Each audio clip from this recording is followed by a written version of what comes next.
더불어민주당 윤석열 내란 진상조사단에서 중요한 제보를 받게 됐습니다. 지난 3일 공수처장이 이렇게 말했습니다. 요원들의 안전 우려와 경호처 직원들의 개인 확인 소지 때문에 무려 5시간 이상 영장 집행을 위해서 여러 난관을 뚫었으나 불가피하게 철수한다고 발표를 했습니다. 이와 관련해서 공수처장이 말한 요원들의 안전 우려와 개인 확인 소식에 대한 실제 상황이 확인되었습니다. 진상조사단에 들어온 제보에 의하면 당시 박종준 경호처장으로부터 몸싸움에서 밀릴 경우 공포탄을 쏘고 안되면 실탄도 발동하라 라는 명령이 받아들였다는 것입니다. 이렇게 경호처의 당시 극렬한 저항만 윤석열과 김용현을 맹목적으로 따르는 일부 중성파 간부들이 주도하고 있다는 것입니다.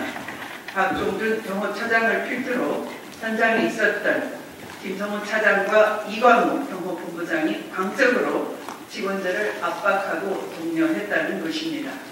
향후에도 이와 같은 위협이 발생한다면 이들을 즉각 현행범으로 체포해야 할 것입니다.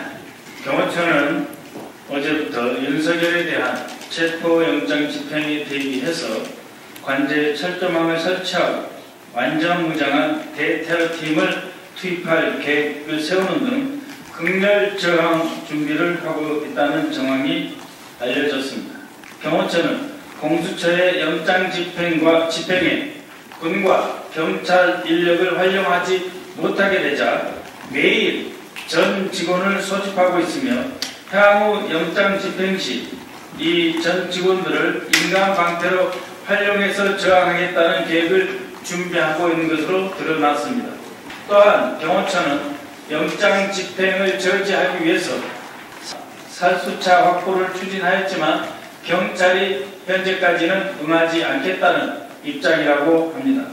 현재 경호처를 지원하는 군과 경찰 인력은 대부분 현장에서 철수해서 근접 거리에 잔류하고 있지만 소속 직원들과 아직 파견 복귀 명령이 나지 않은 소수의 군병력은 현장에 남아있다고 합니다.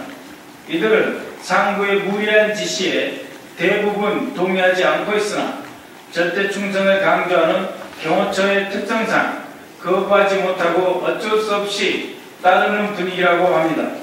또한 경호처 직원들은 지난 3일 공수처 영장 집행에 저항하는 과정에서 자신들의 영상이 촬영되자 향후 사법 처리 대상이 될 수 있다는 데 부담을 갖고 전전긍긍해하고 있습니다. 최상목 권한대행에게 촉구합니다. 헌법에 규정된 영장주의를 무력으로 거부하고 영장 집행 공무원들을 개인 학위로 위협하려는 박종준 경호처장과 김성훈 경호처 차장 및 이광우 경호본부장 등 윤석열 충성파 간부들을 즉각 해임하십시오. 정치 문제 불개입이라며 팔짱을 끼고 있는 최상목 권한대행은 한가하게 속 풀 뜯는 소리를 할 때가 아닙니다.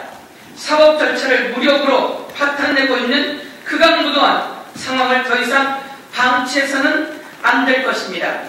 경호처 직원들에게 촉구합니다.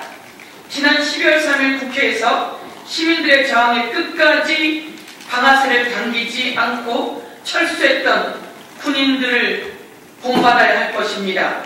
군인들과 함께해야 할 것입니다. 극렬파 간부들이 의무에 없는 불법적인 일을 지시할 경우 이를 거부하는 것은 헌법과 법률을 수호하는 공무원들의 권리이자 의무입니다. 국방부 차관에게도 요청합니다. 극소수 경호처에 파견되어 있는 소수의 군병력에 대해 파견 복귀 명령을 내릴 것을 공식적으로 요청합니다. 윤석열 내란 진상조사단 단장 추미애, 부단장 박범계 서영교, 이소영 박선원 간사, 강유정 대변인 부승찬, 양분남 이건태 이상식 김태성 신현성 노승일 위원 이상입니다.